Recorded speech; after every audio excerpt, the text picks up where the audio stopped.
नमस्कार. न्यू मराठीमध्ये आपल्या सगळ्यांचं स्वागत आहे. मी महावीर वजाळे. ज्या पद्धतीनं माढा लोकसभा मतदारसंघाची चर्चा सर्वत्र होती, त्याच पद्धतीनं माढा विधानसभेची चर्चा देखील माढ्यामध्ये आणि जनतेमध्ये मोठ्या प्रमाणामध्ये रंगताना आता हळूहळू दिसत आहे. याच्यामध्ये माढ्यामधून भावी आमदार होण्यासाठी बरेच उमेदवार जे आहेत ते इच्छुक आहेत. अशामध्ये मिनलताई साठे जे माढ्याच्या नगराध्यक्ष आहेत, यांच्या वालवरती जर जाऊन बघितलं तर त्या देखील माढा विधानसभा लढवण्यासाठी इच्छुक आहेत, भावी आमदार होण्यासाठी इच्छुक आहेत.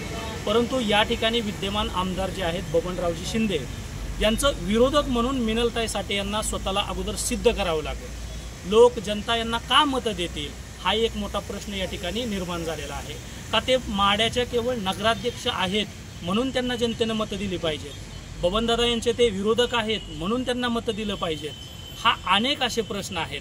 का विकास कामाचं ब्ल्यूप्रिंट त्यांच्याकडे आहे म्हणून त्यांना मतं दिली पाहिजेत, असे अनेक प्रश्न जे आहेत त्याच्या मागं दडलेले आहेत.